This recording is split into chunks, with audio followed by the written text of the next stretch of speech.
Now problem number 1 is a transparent thin film of uniform thickness and refractive index 1.4 is coated on the convex spherical surface of radius r at one end of a long solid glass cylinder of refractive index 1.5 as shown in the figure.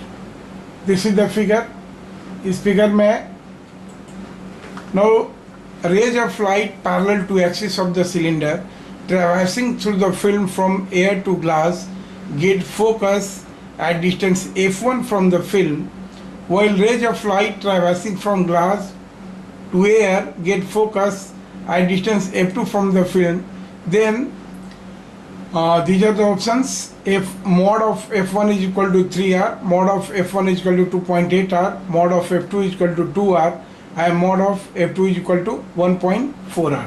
Now देखिए बहुत ही अच्छा problem है ये. सबसे पहले इसमें एक glass plate है जिसकी कोटिंग की गई है एक थिन फिल्म से, और थिन फिल्म का रिफ्रैक्टिव इंडेक्स गिवन है और ग्लास का रिफ्रैक्टिव इंडेक्स गिवन है. और इधर दे रहा है कि लेफ्ट टू राइट अगर एयर टू ग्लास जो रे जा रही हैं उसका फोकल लेंथ f1 है और ग्लास टू एयर का जो फोकल लेंथ f2 है, तो आपको ये ऑप्शन चूज करने हैं. Let us solve this problem. Now क्या है इसमें कि there is a transparent film, thin film of refractive index 1.4 which has been coated to the glass slab which is having refractive index 1.5. Now parallel ray आ रही हैं यहाँ से. These are the parallel rays which are first refracted through the surface and then get focus at any point. That's focal length is f1, right? So first we consider the refraction from air to glass, right? We consider the refraction from air to glass, right? So we use formula for refraction for curved surfaces. So यहाँ पर क्या हो जाएगा देखिए, now mu2 by v minus mu1 by u is equal to mu2 minus mu1 by r. Now this is air to glass, so mu2 is सबसे पहले हम ये जो ट्रांसपेरेंट थिन फिल्म है इसमें रिफ्लेक्शन की बात कर रहे हैं. So this will be mu2 by v, that is 1.4 divided by v1 से you can say v1 minus mu1 is 1 air, mu1 is air. So this is और पैरेलल रेज है, so this will be infinity. This will be equal to 1.4 minus 1 divided by r, right? This will be our first equation, right?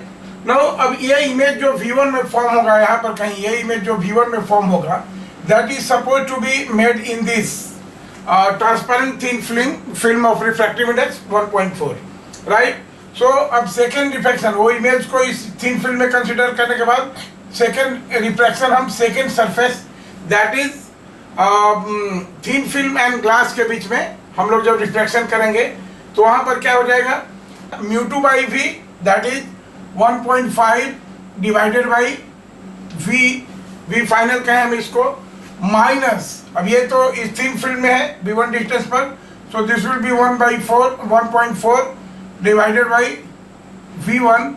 This will be equal to mu2 minus mu1 by r, so this will be 1.5 minus 1.4 divided by r, right? This will be equation number 2.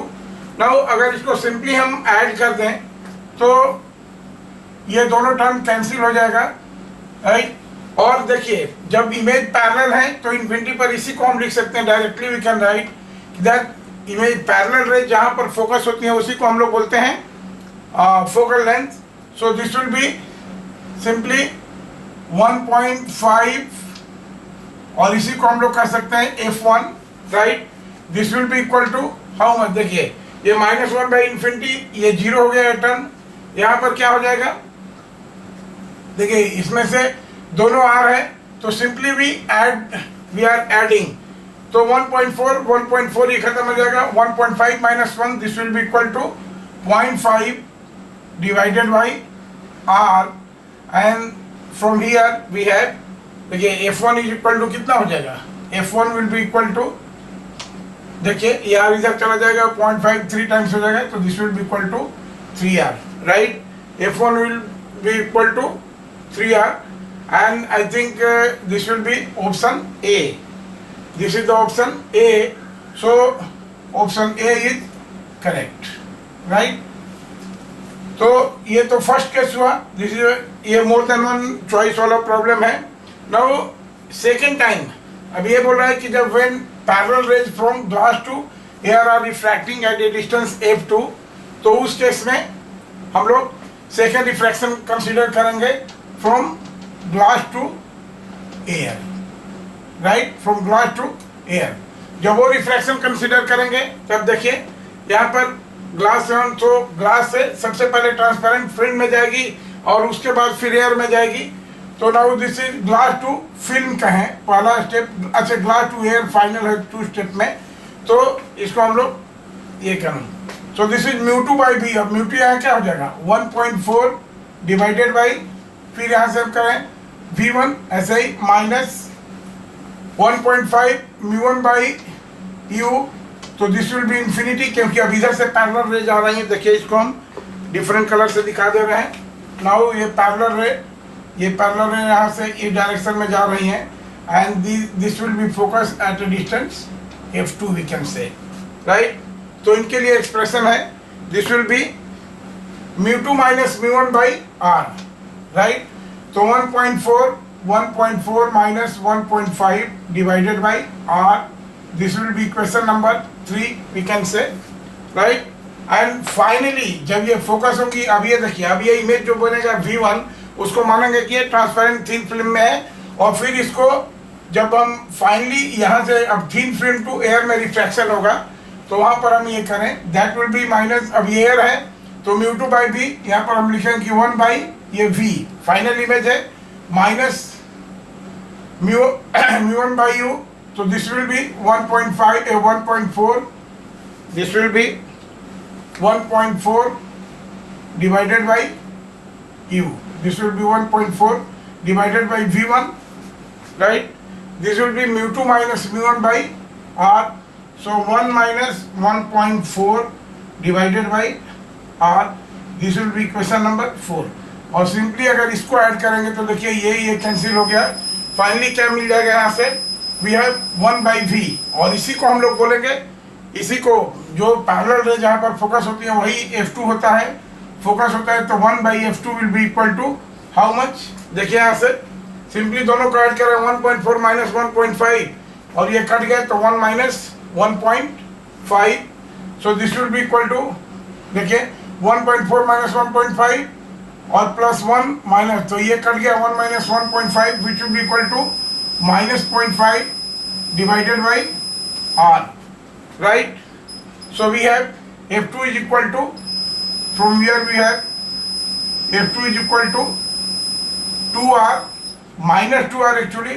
So we have this mod F2 will be equal to 2R, right. So this will be, और correct option is C, right. Now अभी इस problem को देखिए, इस problem के concept को हम लोग we can use some different method also. This is method 2. यहाँ से हम क्या देख रहे हैं, देखिए सबसे पहले मेथड 2 में हम ये देख रहे हैं, सबसे पहले ट्रांसपेरेंट फिल्म की बात करें तो यहाँ पर क्या हो जाएगा. अगर मान लीजिए कि ट्रांसपेरेंट फिल्म की हम फोकल लेंथ निकालना चाहें तो हम जानते हैं फॉर्मूला क्या होता है, 1 बाई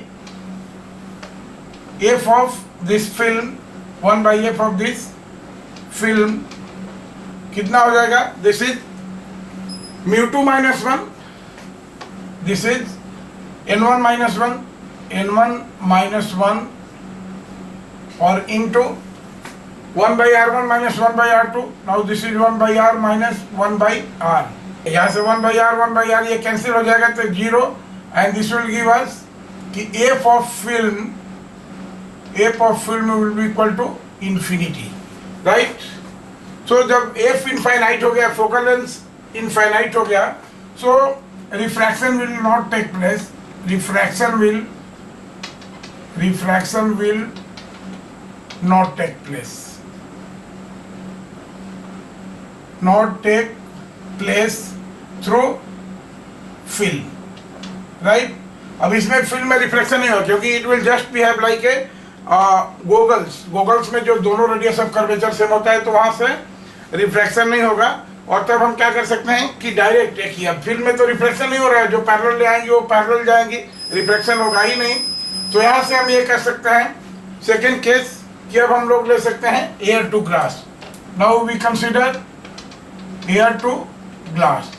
अब एयर टू ग्लास में देखिए क्या हो जाएगा, फिल्म की बात नहीं करनी है. Now directly air to glass में फिल्म का कोई असर नहीं है. So we have N2 by V minus N1 by U. अब सीधे एयर हो गया और U हो गया आपका infinity. This will be equal to N2 minus 1 divided by R, right. और यहाँ से सब वैल्यू पुट करेंगे तो this will be 1.5 by V, और V को directly we can write F1. This V can be written as F1, right. तो 1/5 F1 minus 1 by infinity तो 0 ही हो जाएगा. This will be equal to N2 का वैल्यू कितना है 1.5 minus 1, this is 0.5 divided by how much R, right. So we have from where we have this implies that F1 is equal to 3R. देखिए आ गया वो answer. इसलिए option A is correct, right. Option A है हमारा सबसे पहला option, option A correct हो गया. And similarly from glass to air we can use from glass to air. From glass to air. अब यहाँ पर भी हम वही करेंगे कि थिन फिल्म से रिफ्लेक्शन नहीं हो रहा है, इसलिए क्या हो जाएगा μ2 by V एयर में हो रहा है तो सीधे this is 1 by V minus μ1 by A. तो N2 by 1.5 divided by infinity. अब ये पैरेलल जा रही हैं. This will be equal to μ2 minus μ1, 1 minus 1.5 divided by R, right. ये देखिए ये 0 हो जाएगा, ये टर्म 0 हो जाएगा और इसको हम सीधे लिख सकते हैं F2. तो 1 by F2 will be equal to how much minus 0.5 by R, and this implies that mod of F2 is equal to twice R. Thus option C is correct.